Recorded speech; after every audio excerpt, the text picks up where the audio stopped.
Bien. Buenos días, colegas de los medios de comunicación. Gracias por acompañarnos esta mañana. Es un día importante para la Mesa Nacional frente a la Minería Metálica en El Salvador.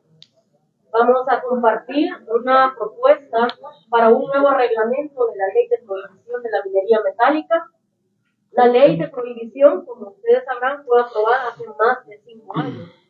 2 meses después de aprobada la ley, se publica el reglamento. Pero ¿por qué la mesa frente a la minería metálica está planteando cambiar ese reglamento? Eso es lo que vamos a exponer a continuación. Dejo con ustedes al compañero Edgardo Mira. Buenos días a todas y todos. Muchísimas gracias por acompañarnos en esta conferencia de prensa.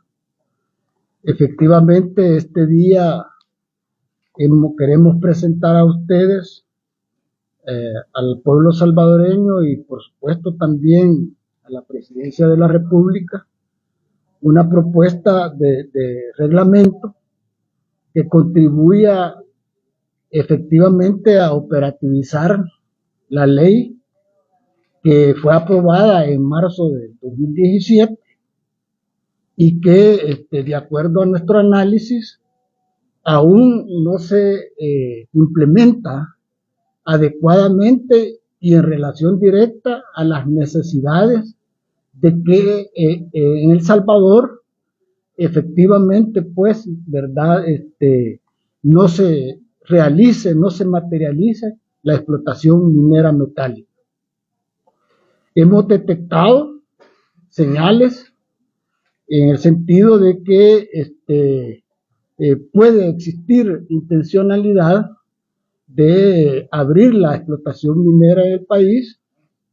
Eso lo hemos planteado y lo hemos mostrado en conferencias de prensa anteriores, y por esa razón creemos que nuestra propuesta de reglamento es no solamente necesaria, sino que oportuna en el sentido de reafirmar de que nosotros estamos porque se haga realidad de manera absoluta la implementación de la ley de prohibición.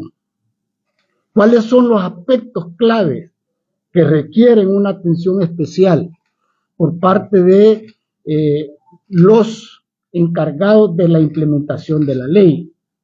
En primer lugar, tiene que ver con los cierres técnicos, ¿verdad? Hemos mostrado y demostrado de que desgraciadamente, después de haber realizado la explotación minera en algunos lugares del país, no se procedió como debería de hacerse, en el sentido de que estas minas, las minas viejas, efectivamente se hayan cerrado técnicamente tal como debe ser, para evitar, en todo caso, eliminar posibles focos de afectación socioambiental que normalmente se derivan, pues, de las minas. En ese sentido, sigue siendo una demanda importante que está, repito, no está, pues, cumplida adecuadamente. Por otro lado, seguimos adoleciendo de medidas efectivas que contribuyan a la remediación ambiental. Tenemos casos gravísimos, como por ejemplo el de la minera San Sebastián, que generó incluso drenaje ácido que sigue presente y que sigue afectando a la población que vive en la zona de la mina, y por supuesto toda aquella población que vive aguas abajo del cantón San Sebastián. Y por último, sigue sin realizarse ninguna medida que contribuya a la reconversión de lo que se conoce como minería artesanal a otras actividades económicas que puedan ser sosteniblemente aceptadas, digamos, para la población. En ese sentido, seguimos conociendo de explotación minera artesanal que, como hemos dicho también y se ha demostrado, sigue afectando las condiciones de vida de la gente, se sigue contaminando el agua, se siguen utilizando elementos químicos como el mercurio que también contaminan el agua y por consiguiente pues también afectan las condiciones de salud y las condiciones de vida de la población salvadoreña y particularmente la que vive en la zona de San Sebastián. Entonces, en ese sentido, la idea del reglamento es precisamente contribuir, pues, ¿verdad?, con ideas claras, precisas, que permitan operativizar la implementación de la ley. Entonces, esos son los elementos generales que queremos compartir y le cedo la palabra a Luis para profundizar en el tema.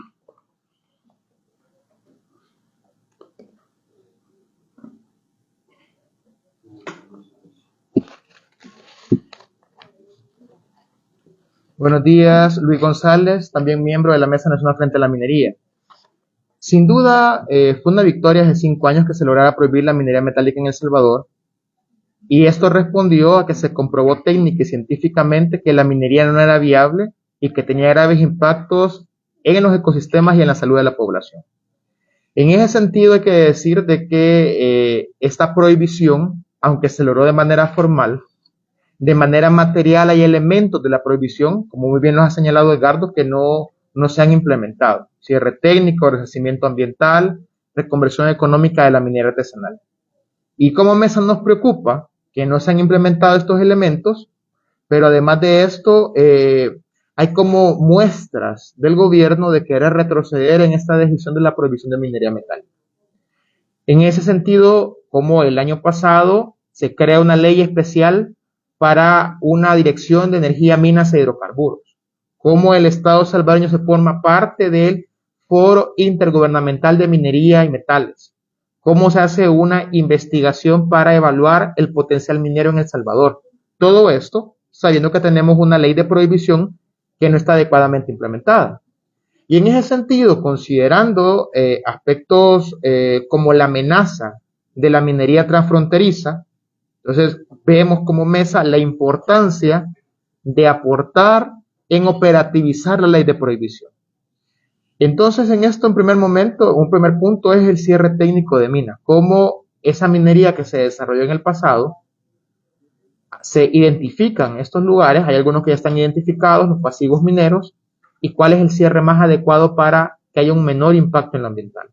Un segundo aspecto, cómo ese daño que se generó en el ambiente, en el agua, en el ecosistema, de alguna manera se repara, que tampoco está operativizado en este momento y estamos proponiendo cómo hacer un plan participativo para lograrlo. Y por último, el tema de la minería artesanal, que se daba 2 años de plazo para que hubiera una reconversión económica, es decir, del 2017 al 2019, nunca se hizo, y han pasado 3 años más, donde esta actividad ha estado en ilegalidad, justificada en que el Estado no ha generado acciones encaminadas a reconvertir la actividad de estas personas, que son alrededor de 400 personas que trabajan de esto. Obviamente no todos son los dueños del negocio, son un par de familias las que, digamos, concentran la riqueza de este negocio, pero 400 familias personas que trabajan de esto. Pero las afectadas o los afectados en esto, en el tema de salud, además de estas 400 personas que son los trabajadores, son las personas que viven en la zona. Y hay que decir que solo en esta parte de Gotera, o sea, pueden llegar más de 27,000 personas que son afectadas. Y todo lo que es la parte de la cuenca, toda la parte baja de la cuenca donde llega la contaminación. De igual manera como podría afectarse toda la cuenca del río Lempa, si se llegara a explotar una empresa minera, ya sea en Asunción Mita o en cualquier proyecto transfronterizo. En ese sentido, creo que este aporte de la mesa, este reglamento para operativizar la ley, es un primer paso para que se obtenga justicia ambiental. ¿Por qué? Porque ha habido una afectación al ambiente con la minería en el pasado, y si bien que no se siguen desarrollando proyectos de exploración y explotación minera, es importante, se tiene que llevar a una adecuada conclusión los proyectos que están ahí tirados, ¿vea? Y que no se han cerrado adecuadamente. Yo creo que este es un llamado de atención al Estado para que tome cartas en el asunto y que se le ponga atención a los temas ambientales que pueden causar graves daños en la población salvadoreña y su ecosistema. Para continuar, dejo a la compañera Vidalina Morales para que pueda complementar más estas ideas.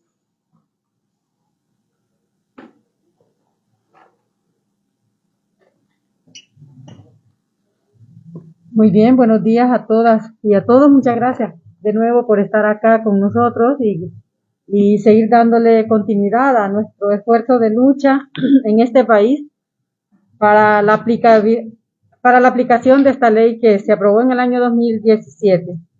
Bueno, más que todo, a partir de lo que los compañeros han dicho, ¿verdad? Partimos después de este foro hacia Casa Presidencial, en donde vamos a presentar esta propuesta del reglamento construido desde la Mesa Nacional frente a la Minería Metálica, y esperamos pues que el gobierno nos reciba, ¿verdad? Demandamos del gobierno que nos reciba y que nos reciba la propuesta, por supuesto.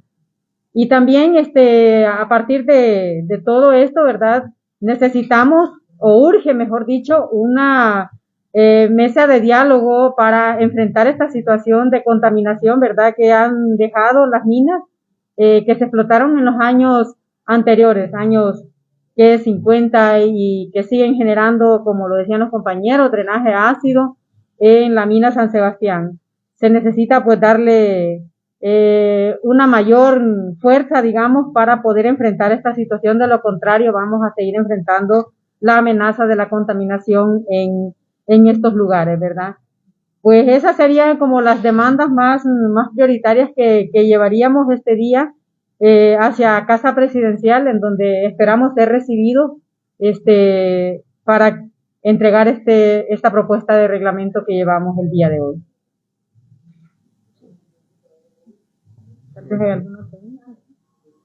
¿Alguna pregunta o comentario? ¿Cuáles serían los principales vacíos que enfrenta actualmente esa ley que está en vigencia? Yo creo que es importante decir de que no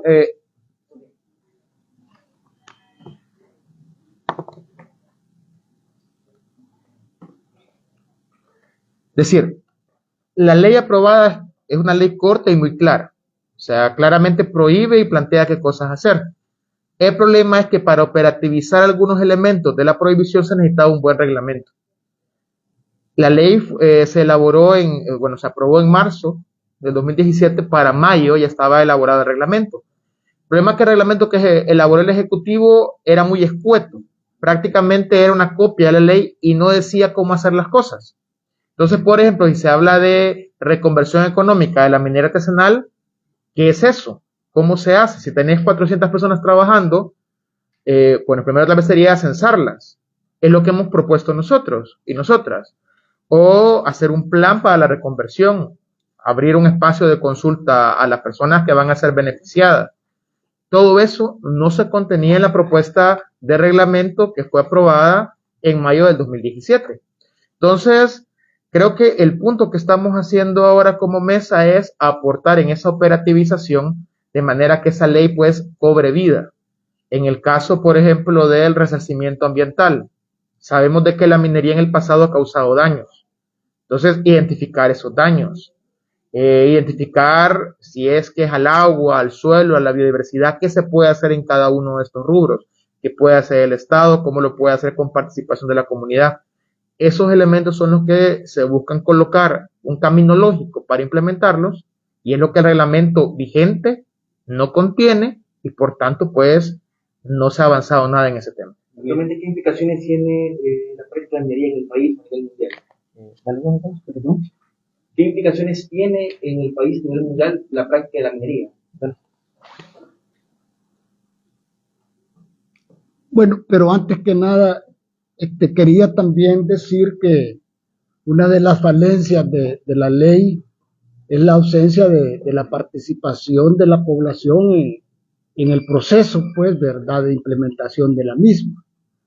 En ese sentido, nosotros planteamos acá la creación de una autoridad coordinadora que efectivamente esté liderada por el Ministerio de Medio Ambiente y el Ministerio de Economía, pero que cuente con la participación de representación de comunidades y organizaciones sociales, comunitarias, que contribuyan a la implementación de la ley, sobre todo considerando estos aspectos fundamentales que se han mencionado acá y que requieren, pues, ¿verdad?, no solo de opiniones calificadas desde el punto de vista técnico, sino también desde el punto de vista social. Pues en ese sentido, este es un aporte importantísimo que hay que registrar, pues, en nuestra propuesta de reglamento.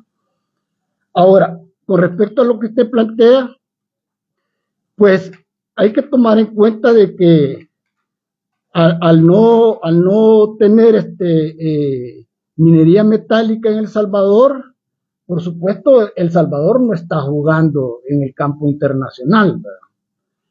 Pero sí está claro de que efectivamente, principalmente en la zona norte, hay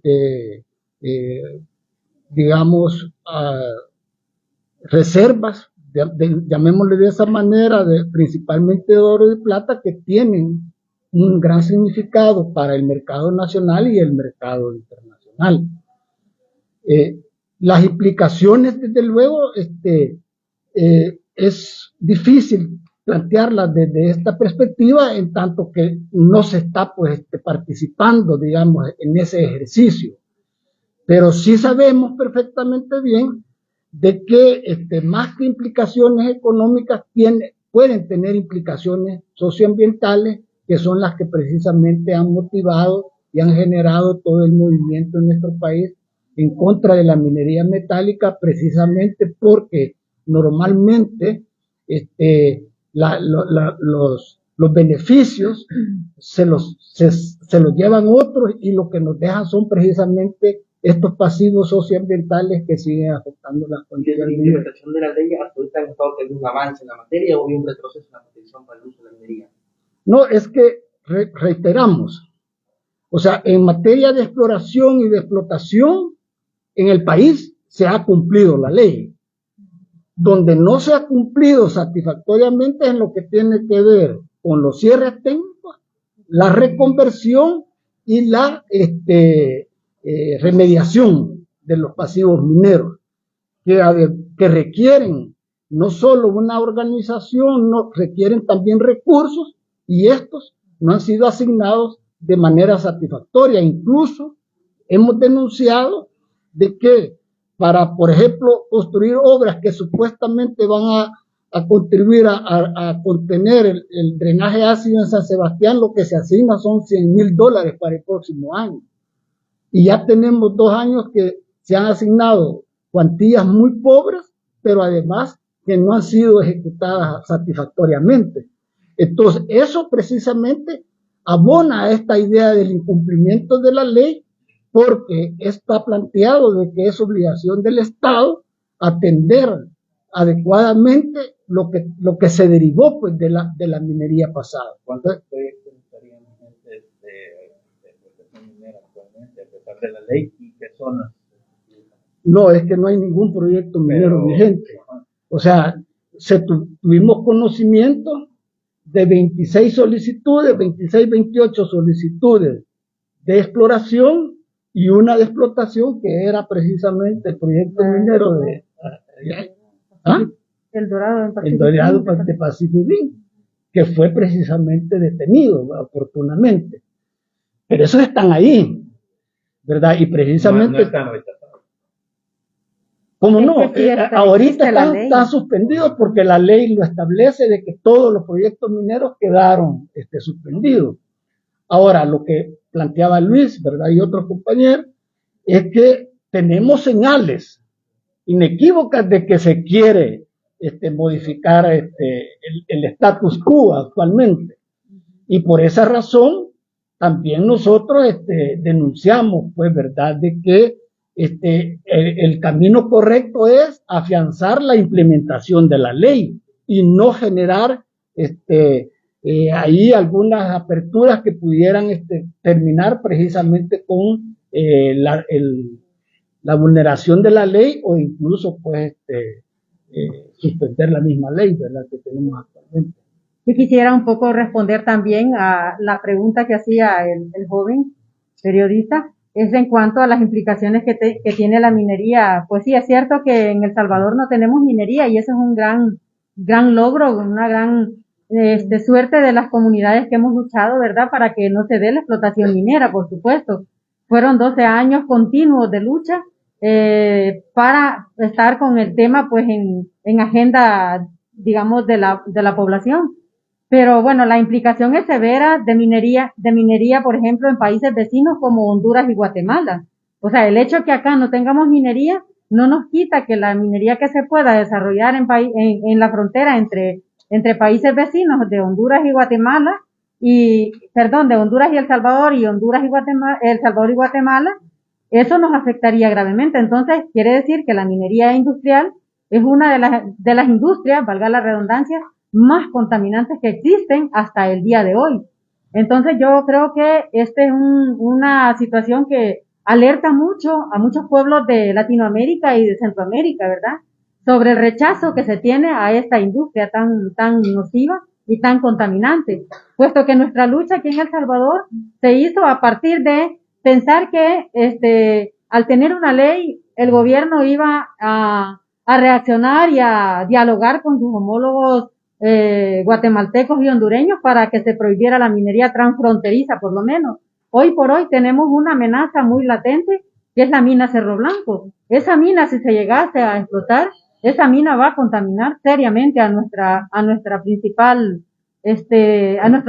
río, que es el río Lempa. Entonces, la minería industrial es una industria altamente nociva para nuestro medio ambiente, para la salud de todos los humanos, pero también una especificidad es cómo afecta directamente también a las mujeres. Las industrias mineras afectan y atacan directamente también el cuerpo de nosotras las mujeres. Y es por eso que hay muchas luchas, mucha resistencia también desde espacios conducidos directamente por mujeres contra estos proyectos extractivos. ¿Tienen alguna noticia de ustedes sobre la relación del gobierno precisamente con el caso de la minería de Cerro Blanco?